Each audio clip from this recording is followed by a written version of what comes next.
رب هب لي من الصالحین، اے میرے ربا مجھے نیک صالح بیٹا عطا فرما۔ ابراہیم علیہ السلام اولاد کس سے مانگتے ہیں؟ اللہ سے مانگتے ہیں۔ آج ہم اللہ سے کم مانگتے ہیں، نماز نہیں پڑھتے، اور نماز پڑھ کے اللہ سے مانگنے کی توفیق بھی نہیں ہوتی ہے۔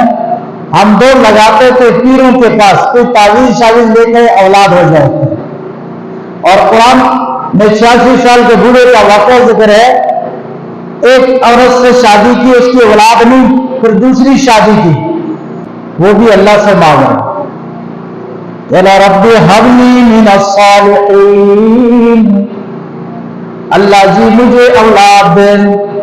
صالحین کا لفظ ذکر کیا ہے، صالحین کا مطلب ہے اے اللہ اولاد تو دے، نافرمان اولاد نہ دینا، کیونکہ نافرمان اولاد ماں باپ کے لیے مصیبت بنتی ہے، زندگی میں بھی پریشانی کا باعث، موت کے بعد بھی پریشانی کا باعث۔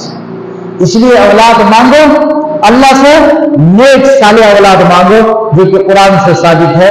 ابراہیم علیہ السلام اللہ سے کہہ رہے رب ہب لی من الصالحین، اللہ جی مجھے بیٹا دے، لیکن نیک صالح بیٹا دے، اور اللہ نے وہ دعا قبول بھی فرمائی۔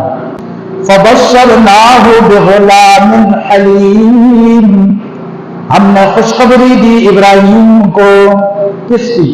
بغلام، ایک لڑکے کی، حلیم، بردبار ہو۔ اب اللہ سے مانگے، اللہ نے اولاد دے دی۔